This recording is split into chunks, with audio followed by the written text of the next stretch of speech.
How to make better small talk with absolutely anyone. I'm Chad Littlefield, but in this video, I'm gonna highlight Brandon Stanton. You might not know his name, but you probably know Humans of New York, which is the movement and the project that Brandon Stanton created. And in this video, I'm gonna unpack, I got to meet Brandon Stanton and connect with him and hear him speak. And he shared some brilliant ideas that can help all of us get so much better with small talk. So if you choose to watch this video to the end, you will not be able to actually be in a conversation that stays at small talk.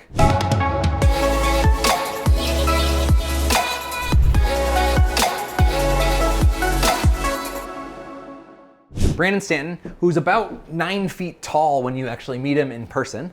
So if you're not familiar with Humans of New York, Google it first of all. It's a wonderful little internet rabbit hole of humanity. The basic idea is he wanted to take photographic census of New York City. He wanted to take portraits of everyone in New York City. Obviously never gonna get to everyone. I don't know what his count is up to, but it's definitely over 10,000 people at this point, which is, holy smokes, a lot of people. This is years and years and years of taking people's portraits, but he did it in a really fun and unique way. When he posted the portraits to originally Facebook and other social media, he would post their photo, which are all really phenomenal, showing really eclectic, diverse, interesting people that just the photo itself tells a story. But he goes one step further. As he's taking portrait of them, he also asks them questions. He sparks up some small talk, and he includes with their photo just kind of a line from the middle of their story.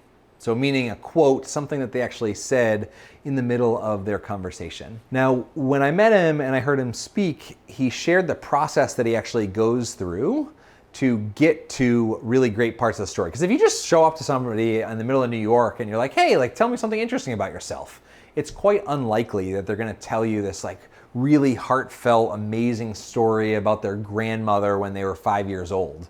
But when you pair a story about someone who was 5 years old hanging out with their grandmother, and their picture is of a 9-foot tattooed motorcycle dude covered in leather, right?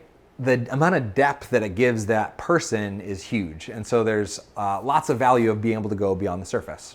And so the way that he described it was the helicopter method. And it was this idea that a helicopter, when it's landing, so when it gets to its final destination, right, the rotors are spinning really fast, and they're spiraling as it's going down, So sometimes in conversation, it kind of feels like you're in the circular pattern, but you're moving vertically. You're actually getting depth as you're going. So that's about the extent that Brandon Stanton explained this helicopter method. It was just kind of the metaphor of you have to dive deeper and deeper into conversation.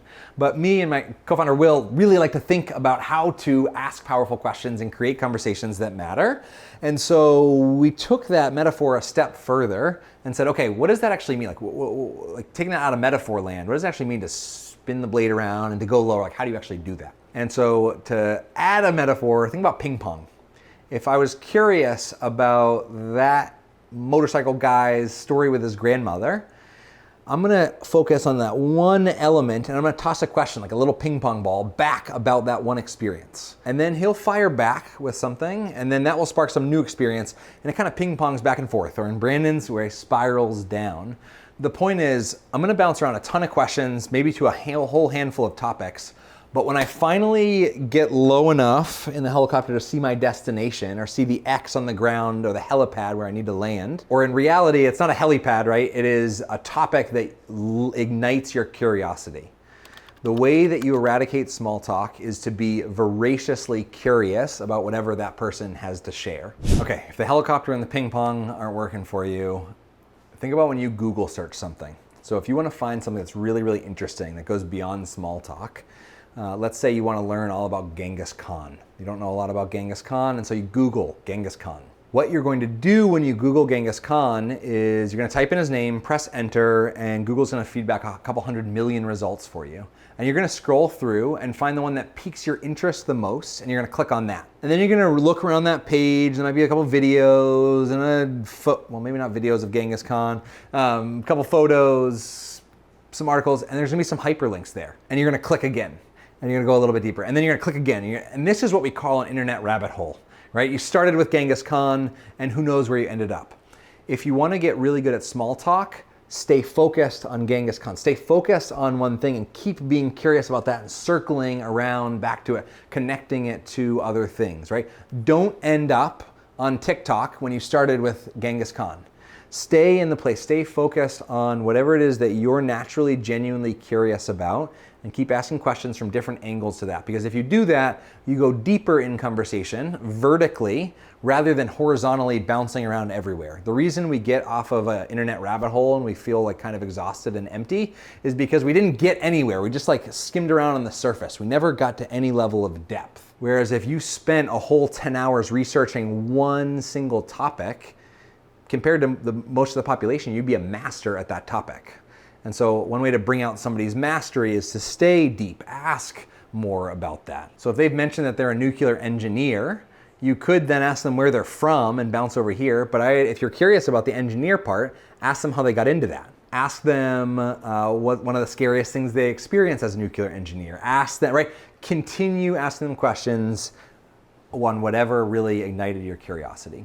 I'm really transparent. Before I hit record on this video, I said to Steven, my master filmographer, I was like, I feel like I've recorded 17 video tutorials on how to create small talk. And yet it's a frequently asked question because it's so present. Everybody experiences it. 98% of the human beings I've ever met would be totally happy taking small talk and swapping it out for conversations that matter. Things that they really care about or things that the people are talking to really care about. Because when you talk to somebody who's interested, intrigued, and passionate, it's so much better than social chit chat because we're obligated to fill the space. I say that as an invite because if you enjoyed any piece of this, you can get a free excerpt of our book that dives way deeper into this, but you can also just Google my name, Chad Littlefield Small Talk, and Chad Littlefield Small Yard, Chad Littlefield Small Talk, and you'll get a ton of different videos that take different angles and share some really practical insights and tips on how to go from small talk to conversations that matter. I'm Chad, have an awesome day.